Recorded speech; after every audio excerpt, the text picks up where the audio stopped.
Hello everyone and welcome back to Mull It Over. In this episode we take a look at Curse Warlock, a deck that commonly features the new card, Prince Renathal. Curse Warlock was brought by roughly 30% of the field at the Masters Tour last week, achieving a 51% win rate. Quite respectable given the popularity of one of its weaker matchups in Fell Demon Hunter.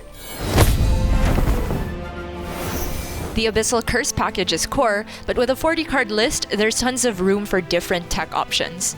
Jajo's list from the top 8 features the Warlock questline, the Demon Seed, to gain an edge in the mirror. Curses given by the opposing Warlock would contribute to your own quest completion, and after playing the reward, Blightborn Tamzin, those curses would damage the opponent instead. Gabby's list also includes Dreaded Mount to counter Wig Priest.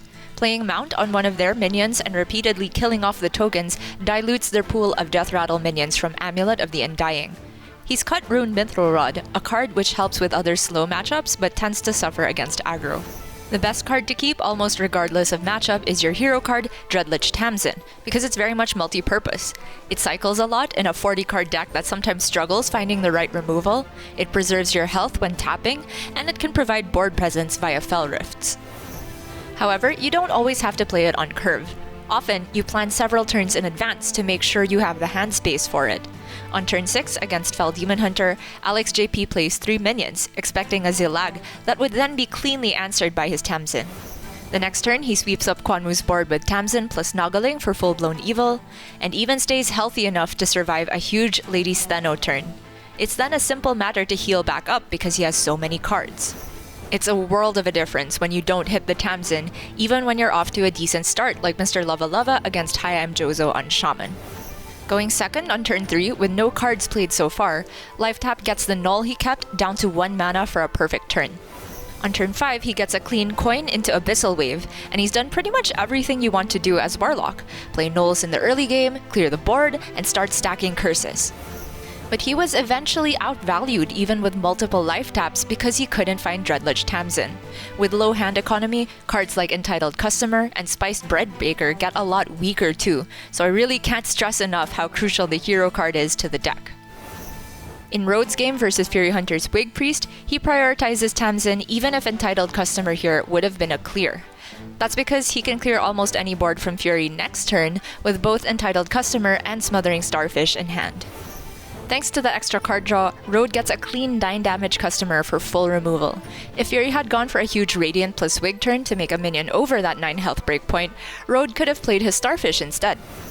The following turn, Road has plenty of resources to fuel his minion Tamzin Roam, and manages to hold on to the precious silence effect for another turn. On the turn Fury forces him to finally use the Starfish, Road immediately copies it with Zola to answer the next Wig board. As it happens, Fury still takes the victory, building 1 board too many for Road to deal with, but I still think his usage of Starfish and removal timing was noteworthy. Now Gabby takes a different approach versus Fury on the same deck, less removal based and more proactive on board. It's turn 4 for Gabby and Fury has just played his first minion. Even though the rule of thumb against Wig Priest is to always remove their board, Gabby goes for School Teacher over Demonic Assault because his hand is almost all minions and he doesn't have a guaranteed clear for the next threat. From School Teacher, he picks up Unstable Shadow Blast, which is one of the best outcomes against Wig Priest. On turn 5, he has the mana to develop the second School Teacher, which even at 4 attack still has significant trading potential, while also clearing both of Fury's minions. Turn 6 looks like decent timing for Dreadlich Tamzin if he uses his minions to trade both of Fury's down to 3 health or less, but it would put Gabby to 10 cards and potentially overdraw one of those precious Fell Rifts. So he opts to overdraw Fury Hunter instead by adding 2 curses to his hand and still clearing while maintaining the board advantage. Instead, Tamzin on 7 is very clean and gives Gabby 3 extra draws towards his Starfish, Twisting Nether, or Gigafin, all of which are very powerful in the matchup.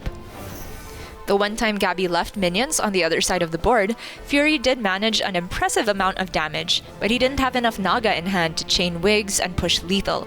Gabby could easily play Twisting Nether to clear here, but he taps first and finds Gigafin, an even better option to speed up the counter lethal. The last game we'll take a look at is Jajo versus Gaboom's Mine Rogue, a volatile matchup where the extra health from Renathal really does make a difference. It allows for the Warlock to potentially out-heal the Mine Rogue, which is a game plan that Jajo isn't necessarily thinking about right from the mulligan, but later identifies. On turn 4, Jajo hasn't drawn any curse cards, so he knows he's not likely able to race the Mine Rogue. He just goes for Demonic Assault Face, which is decent to stop potential weapon swings from the other side. On turn 5, he finds time for Rune Mithril Rod, since he's under no pressure. By turn 8, he's already seen 1 Naval Mine and 1 Snowfall Graveyard from Gaboom, and he also knows Counterfeit Blade could copy Acolyte instead of Mine. So, with the draw of Bread Baker, he risks holding off on his healing cards to maintain board presence. By turn 9, Gaboom is forced to use some of his reach to remove board, and so Jajo locks out the game with a Zola double Bread Baker turn for massive healing. It's rare that the Warlock can get so many discounts from Rod in the matchup, but in this case, it's game-winning. And that's all for this episode. Thanks for tuning in, and see you soon at Grandmaster's Last Call.